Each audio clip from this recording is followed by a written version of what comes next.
thế đó mà nó mà chỉ muốn học lửa gì đó mà tôm tàu kiểu gì là nó cứ thấy nè rồi nhớ lấy chụp cái gì rồi nó chờ chứ ví dụ cái gì nhất là nhưng mà chưa thấy với tàu kiểu một tàu kiểu nó có rồi chưa thấy một nè mua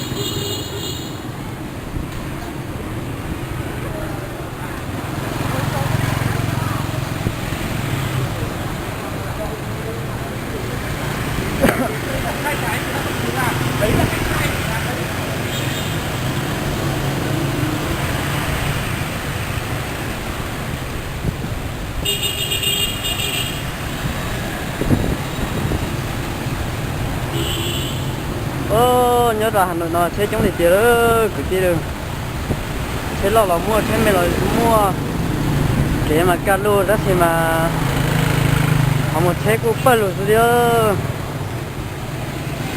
thế này giờ tụi tao nè giờ tụi mua nè nè chống thì tiền đó đó mà chúng muốn lên tiền lo đó là xưa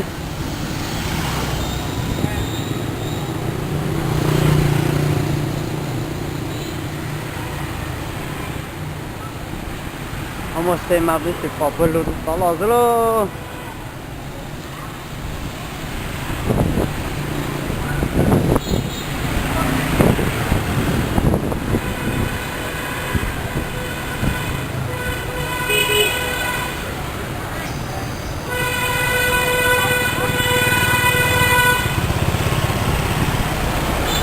thế lỗi đúng rồi thế lỗi giờ tụi nó nè tụi nó về thế lỗi cái này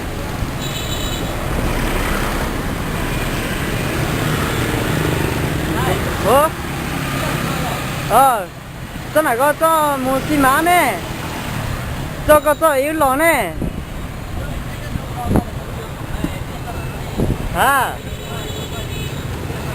cho mình vô là có lòi lò tàu kia này có lò nè có chuyện cho khách thử nhau có lò nhói ở tàu kia lò này có lò ta có cái tiền mùa tàu kia vô là có nè vài giờ phút tỏi họ có tàu tu cầu có tôm họ họ tàu kia quay vô là có một giờ phút tỏi hỏi vô là có tàu có mùa rồi áp để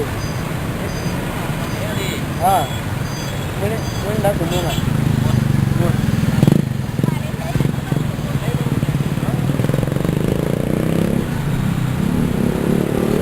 bà xem nữa để mà chống cơn rồi lên thì nó một tay toàn cái mê gió này đấy này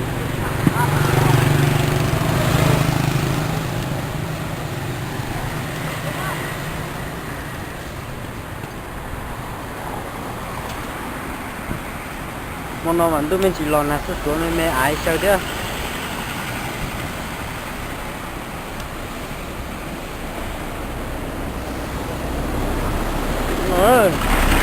nhưng mà xe dưới cho này xe dưới thì không nó này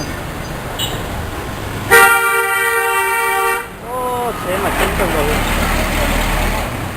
tại sao nó mà tí là gì xí mình gấu nữa cái con này xí mình gấu lại không chỉ lo nè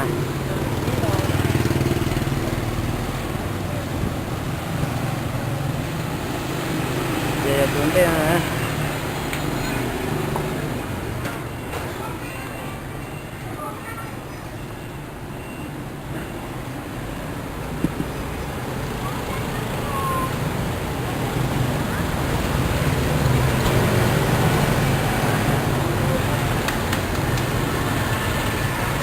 lo mà trốn đi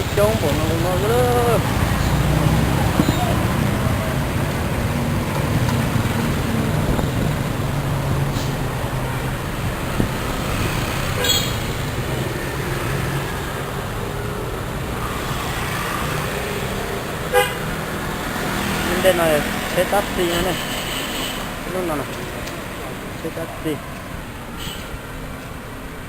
nó Hà Nội nữa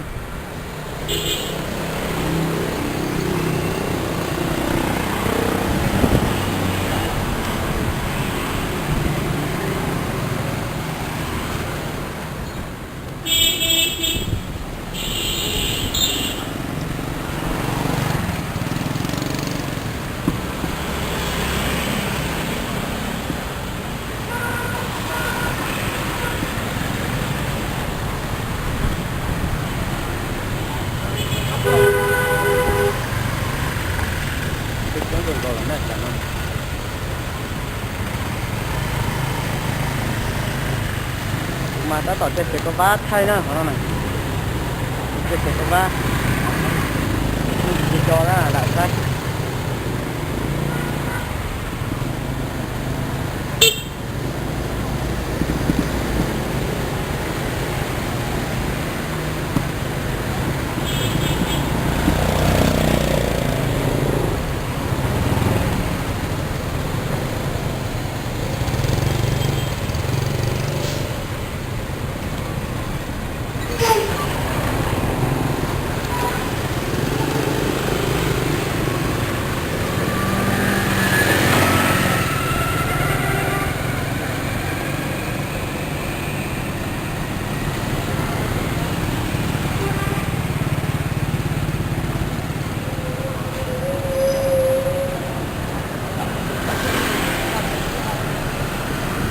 thế là một cái chế lo rụng nó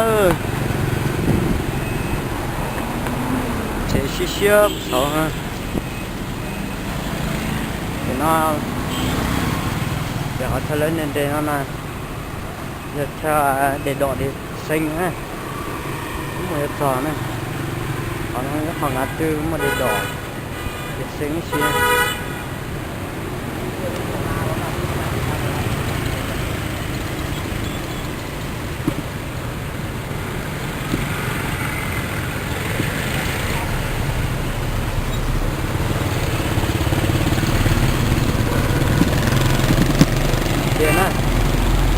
chỗ nào mà để xanh này nè, thế chỗ chỗ nhá tôi cũng sẽ tập thế này.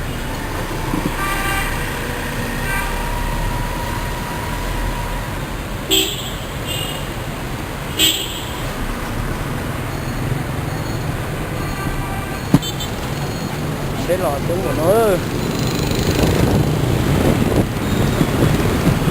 thế mà xuống từ kia đi. Thế chỗ này rồi hả? Thế chống này à? Chống này à?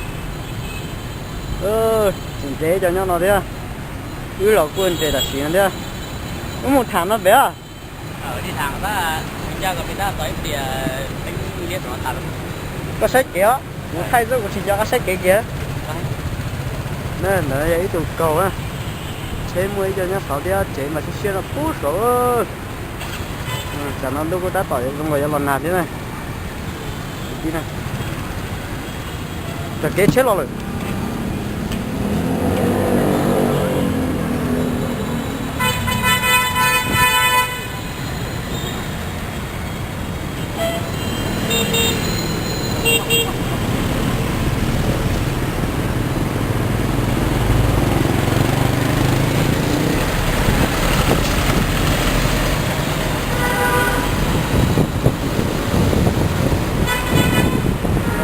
Thế là một cái tảng.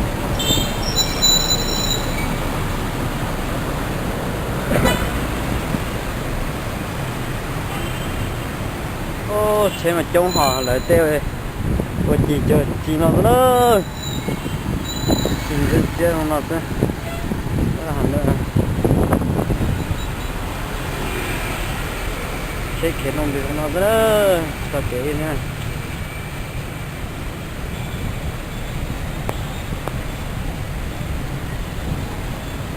Thấy rồi đấy, cũng ngồi kề rồi đấy. Hết không à? Hết không? Mới xí vào lò thế á? Để cơ đi đi à? Để cơ đi á? Cái này là chống, thế là chống là để cơ đi.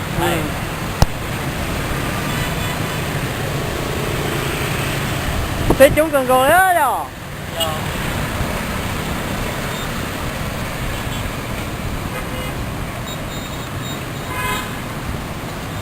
được tầm lửa tại cái đó ít được tầm đuổi em đấy rồi chụp công an này chụp tắm luôn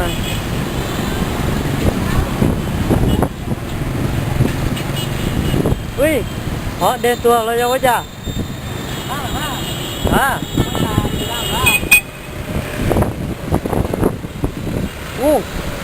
nó lấy chỉ phút thì cái nó là có chỉ phút về nó là tiền là có cho rất thế lo với chim là có liền thế là tôi chọn đông để nó lấy cũng mua tao chỉ đỡ phần nó thế này để đỡ phần nó là học phần đông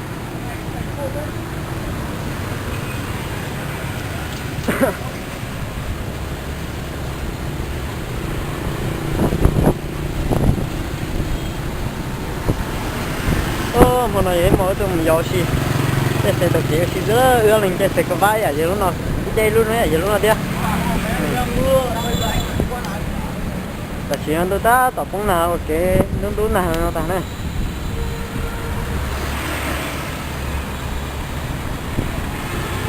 phải sự chịu cầu nó ấy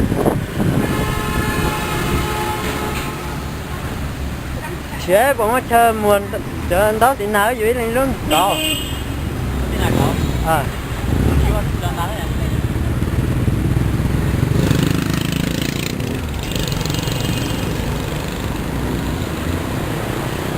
chờ thêm để nó chống thể thêm để nó chống thể thay vì nó xây mình chiều thì tao chế chống của mà đi thay đua rồi mới sáng nè chỉ nó tao nó chế chống thể ta sẽ cái tiền nó được đó theo nó chỉ chơi chống mà thay nên sáng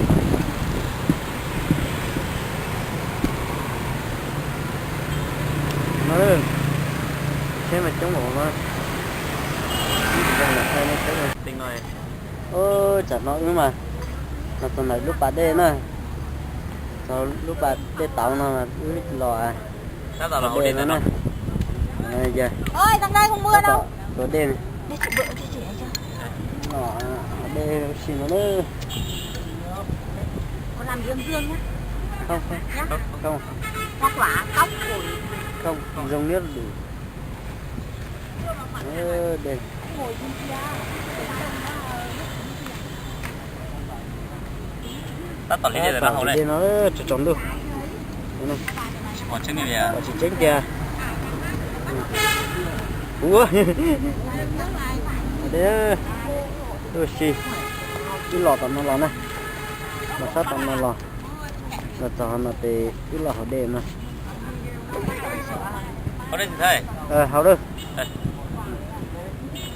đến nơi họ đây là tạm mà mỏng chế mà cái lò rau sát thì nó mà một sát thì nó sát thì nó cháu đây có chuyện gì đi hỏi đấy thầy chưa chưa